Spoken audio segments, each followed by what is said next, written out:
South Calcutta ল কলেজের গণধর্ষণ কাণ্ডে তোলপাড় রাজ্য রাজনীতি।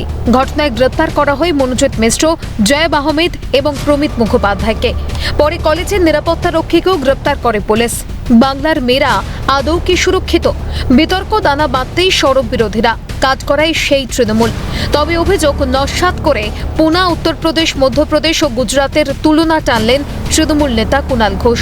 তিনি সাফ জানিয়েছেন, পুলিশ যেটা ঠিক মনে করেছে সেটা করছে। মধ্যপ্রদেশে যখন হচ্ছে হসপিটালের মধ্যে ডাক্তারকে নার্সকে গলা কেটে খুন করলো, উত্তরপ্রদেশে পুলিশ ধর্ষণ করছে স্টুডেন্টকে, পুনাতে ডেলিভারি বয়সে রেপ হচ্ছে, গুজরাটে বিলকিসের ধর্ষকদের জেল গেট খুলে বার করে দিচ্ছে, সুপ্রিম কোর্ট আবার ঢোকাচ্ছে। লজ্জা করে না এদের শুধু পশ্চিমবঙ্গে এসে বড় বড় কথা বলতে, যেখানে পুলিশ অ্যাকশন নিয়েছে, পুলিশ যেটা ঠিক মনে করছে সেটা করেছে। মনোজিতের বিরুদ্ধে উঠেছে একাধিক অভিযোগ। কখনো কলেজে বিশৃঙ্খল পরিস্থিতি তৈরি, তো কখনো আবার পড়ুয়াদের সঙ্গে অশালীন আচরণের অভিযোগ। কিন্তু দোষ করেও কলেজে অবাধ বিচরণ কিভাবে? পুলিশ প্রশাসনের কাছে কি কোনো খবর ছিল না? কেন্দ্রীয় শিক্ষা প্রতিমন্ত্রী সুকান্ত মজুমদারের নিশানায় রাজ্যের মুখ্যমন্ত্রী মমতা বন্দ্যোপাধ্যায়।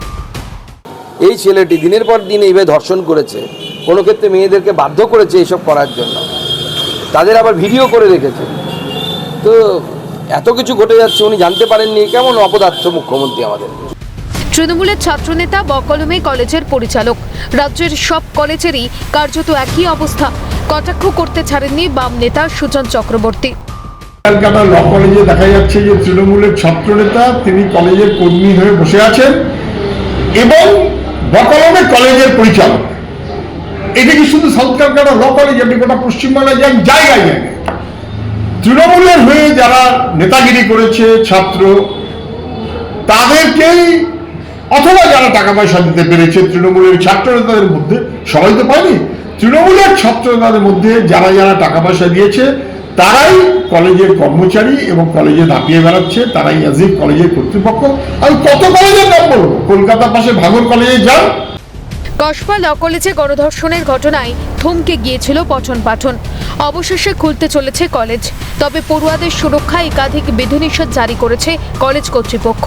চোর পালালে বুদ্ধি বাড়ে, খোঁচা অধীরের।